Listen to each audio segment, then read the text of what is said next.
စစ်တူရင် chess နဲ့လက်ဝှေ့ဘောက်ဆင်ကိုပေါင်းဆက်ထားတဲ့အားကစားတစ်မျိုး Sport and Entertainment Channel ကနေပရိသတ်ကြီးအားလုံးကိုကြိုဆိုပါရခင်ဗျာစိတ်ရဲ့စွမ်းအားနဲ့ခန္ဓာကိုယ်ရဲ့တောင့်တင်းမှုကိုတပြိုင်နက်တည်းအသုံးပြုရတဲ့ကမ္ဘာရှားပါဆုံးအားကစားအကြောင်းကိုပြောရမယ်ဆိုရင်တော့ chess ဘောက်ဆင်ပါပဲ chess ဘောက်ဆင်ရဲ့ထူးခြားချက်ကတော့တခြားအားကစားတွေလိုရုပ်ပိုင်းဆိုင်ရာတစ်ခုတည်းကိုအားကိုးတာမျိုးမဟုတ်ပဲပြင်းထန်တဲ့ကာယစွမ်းအားဘောက်ဆင်နဲ့အေးဆေးတည်ငြိမ်တဲ့ဉာဏ်ရည်စွမ်းအား chess နှစ်ခုကိုတပြိုင်နက်တည်းအလက်ကျစမ်းသပ်တာပါပဲဇာသမားဟာစစ်တူရင်စပွဲပေါ်မှာဉာဏ်ကြီးရှင်တယောက်ဖြစ်နေရလို့လက်ဝှေ့စင်ပေါ်မှာလည်းပြင်းပြင်းထန်ထန်ထိုးတက်နိုင်စွမ်းရှိတဲ့ဖိုက်တာတယောက်ဖြစ်နေဖို့လိုအပ်ပါတယ်ထူးခြားတဲ့အားကစားကို Dash လူမျိုး performance artist ဖြစ်တဲ့ Ipe Rubin က2003ခုနှစ်မှာစတင်တည်ထောင်ခဲ့တာပါသူဟာပြင်သစ်ရုပ်ပြစာရေးဆရာ Anke Villa ရဲ့ Pro Equator လို့ခေါ်တဲ့ရုပ်ပြဝတ္ထုတွေကစိတ်ကူးစိတ်သန်းကိုအခြေခံပြီးလက်တွေ့ဖန်တီးခဲ့တာဖြစ်ပါတယ်ရူဘင်းကရုပ်ပြတွေကစိတ်ကူးရင်ဆန်တဲ့ဇလန်းကိုစီးမင်းနေနဲ့တည်တည်ချာချာသတ်မှတ်ပြီးလက်တွေ့ဘွားထဲမှာအားကစားဖြစ်အသက်သွင်းခဲ့တာပါရုပ်ပြစာအုပ်တွေကစိတ်ကူးတက်တက်ကိုလက်တွေ့ဘွားထဲမှာအားကစားဖြစ်ဖန်တီးခဲ့တာဖြစ်လို့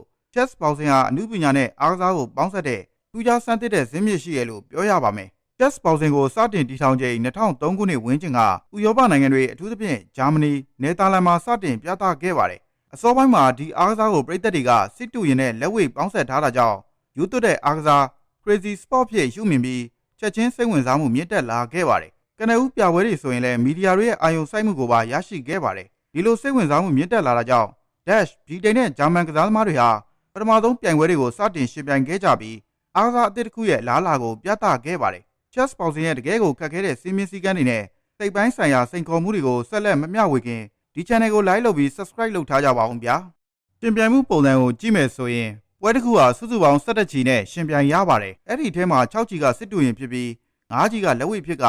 အချီတစ်ခုပြီးတိုင်း10မိနစ်နားချိန်ပေးပါတယ်။ကစားသမားနှစ်ဦးစလုံးမှာစစ်တူရင်အတွက်စုစုပေါင်း9မိနစ်ပဲအချိန်ရတဲ့အတွက်အချိန်ကိုလည်းဉာဏ်ပညာနဲ့စီမံခန့်ခွဲရပါတယ်လက်ဝှေ့ချီတစ်ခုစီက3မိနစ်ကြာမြင့်ပါတယ်အနိုင်ရဖို့ကတော့နီးလန်းများစွာရှိပြီးအားလုံးကပြတ်ပြတ်သားသားဖြစ်ဖို့လိုပါတယ်အဓိကအားဖြင့်စစ်တူရင်အချီမှာချက်မိတ်လောက်ရတာပြိုင်ပွဲရဲ့အချိန်ကုန်သွားခြင်းဒါမှမဟုတ်လက်ဝှေ့ချီမှာ KO TKO နဲ့အလဲထိုးနိုင်ယူခြင်းတို့ပဲဖြစ်ပါတယ်ပွဲပြီးဆုံးတဲ့အထိအနိုင်ရှုံးမပေါ်ဘူးဆိုရင်တော့ဒိုင်လူကြီးတွေကလက်ဝှေ့မှာရထားတဲ့အမှတ်တွေပေါ်မူတည်ပြီးဆုံးဖြတ်လေရှိပါတယ်2003ခုနှစ်မှာ Chess ဘောက်ဆင်ကိုကမ္ဘာလုံးဆိုင်ရာစီမံခန့်ခွဲဖို့နဲ့စီမင်းစည်းကမ်းတွေကိုစံသတ်မှတ်နိုင်ဖို့အတွက်World Chess Boxing Organization WCBO ကိုစတင်တည်ထောင်ခဲ့ပါတယ်။ဒီအဖွဲ့အစည်းကနေကမ္ဘာလုံးဆိုင်ရာစီးမင်းတွေကိုသတ်မှတ်ပြီးနိုင်ငံတကာချန်ပီယံပွဲတွေကိုတရားဝင်ကျင်းပခဲ့တာဖြစ်ပါတယ်။ WCBO ရဲ့စနစ်တကျစီမံခန့်ခွဲမှုကဒီအားကစားကိုရေရှည်တည်တံ့စေခဲ့ပါတယ်။ဒီအားကစားဟာဥရောပကနေရုရှား၊အိန္ဒိယနဲ့တရုတ်ပါဝင်အာရှမှာပါကြည်ကြဲပြန့်နှံ့လာပါတယ်။အိန္ဒိယနိုင်ငံကရှာမာရာဂျူးဟာ Chess Boxing ကမ္ဘာချန်ပီယံတဦးအဖြစ်ထွက်ပေါ်လာခြင်းက